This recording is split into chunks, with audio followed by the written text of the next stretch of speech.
we have a second problem on angular momentum conservation.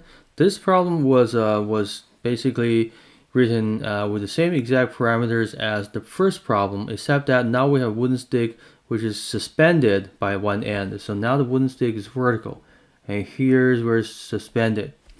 And the same exact projectile with same exact speed was hitting halfway between now the bottom of the stick and the center of the stick. So let's see, here's the bottom, and here's halfway between bottom and center. Let's still call this point A. Here is point O, the center. Let's call this point C, and let's call this point O. Alright, so the same exact quantities here: mass, length, mass, and speed. So you can imagine the same questions get asked. Find the speed of center of mass of the stick right after the impact, and also how much mechanical energy the system lost to the collision. I imagine most of the energy is still lost to the collision, but is the center mass moving at the same speed as before? So before meant the stick was on the horizontal icy frictionless surface, and there was no hinge here to suspend that wooden stick. So if now you have this hinge to restrict the wooden stick's motion, will the wooden stick still move at the same speed? I guess it will not. Maybe it'll move at a slightly slower speed because there's this hinge here that's pulling. So the difference here is this hinge here. If you imagine this is a high-speed bullet and it's hitting the stick. What if you were to hold on to the point O here with your hand? You'll feel a lot of impact from that hand, right? So that means the hinge applies a force, probably a large force, for short duration, and this large force probably is quite big compared to the force between the bullet. Let's draw this bullet out. So this bullet hitting right here, and there's a force between the bullet and the stick, and you're holding right here. You probably exert a lot of force here just to hold down to the stick as well. So these two forces are no longer in the situation where this impact force is much bigger than any other force. So this force it could be comparable, and I don't really know which way the force points. Point backwards, maybe downward a little bit. There's no idea. I don't really know.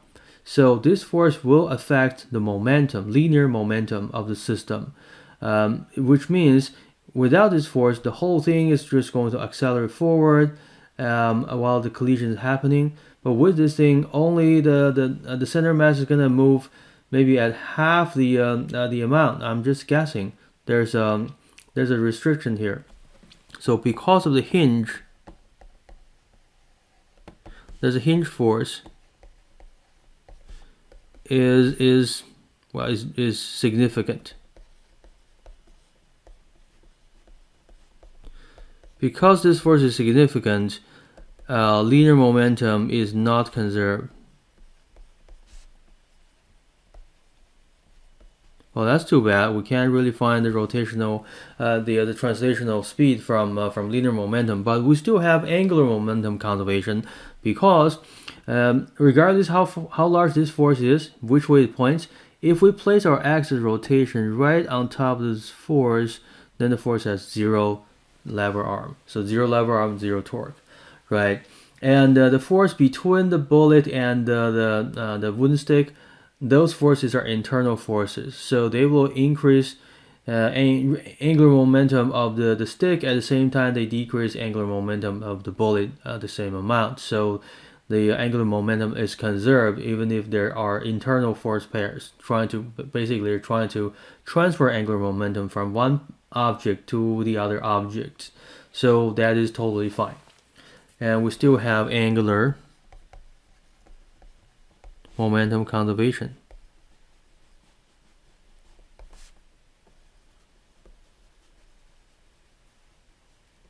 So we still have angular momentum conservation, excuse me. And we still have to go through all the steps we have done in the previous question. We need to find out the the angular momentum before and the angular momentum after. So to find the rotational inertia, to get angular momentum, we need to define this axis of rotation. Oh, here it is. We already defined it, right? So let's place it here. Axis of rotation is at this O here, and with that, I can draw the R, the distance from the axis of rotation to where the force, where the bullet is. So that is how you calculate the angular momentum of the bullet. So it's M bullet, V bullet, and this R here. So if you're uncertain why this R has to be here, my previous video explains in detail why this R is here. So this gives us 0.0065 times 153 times point. Now it's actually, instead of a quarter in the previous question, now it's 3/4, 175. So this angular momentum is 3 times as big as before. This really depends on where the axis rotation is. So this value is 0.746 joule second. All right. So now with angular momentum, we'll keep going for the after collision. So this after collision, we should have rotational inertia and angular velocity. And remember, the axis rotation is at O, so the rotational inertia is also calculated with respect to O. And we can still ignore the bullet's mass because it's so small. But since now the rotational inertia is at one end of a stick, the rotational inertia at one end of the stick is not 1/12, it's 1/3 m of wooden stick, and the length squared. Length is 1, so 1 over 3. Mass is 1.38, and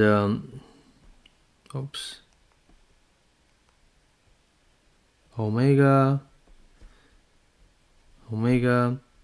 and that's equal to L of the bullet according to angular momentum conservation, and the value is 0.746. So from here we can calculate out the angular velocity.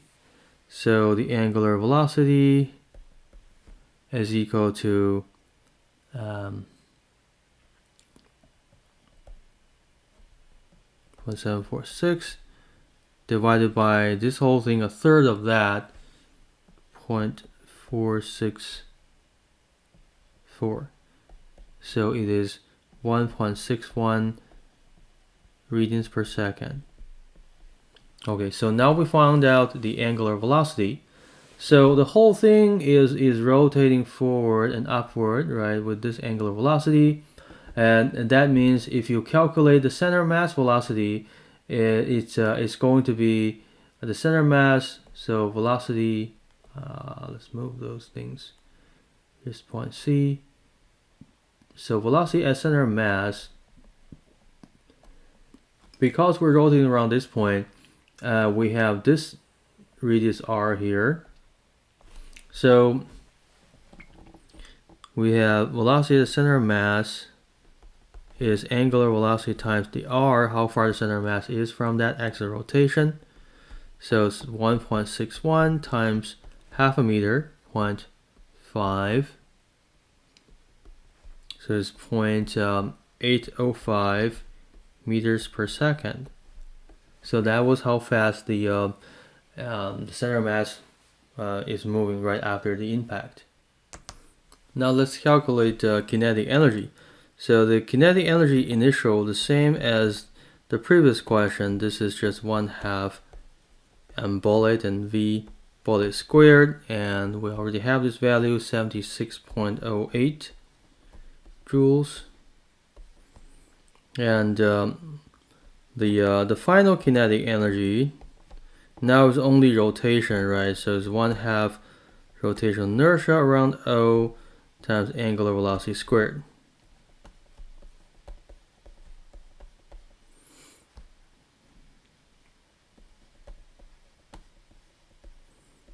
So the rotational inertia is this 1.38 over 3 is that value, and then multiply by 1.61 squared. We have 0.601 joules, so very little left.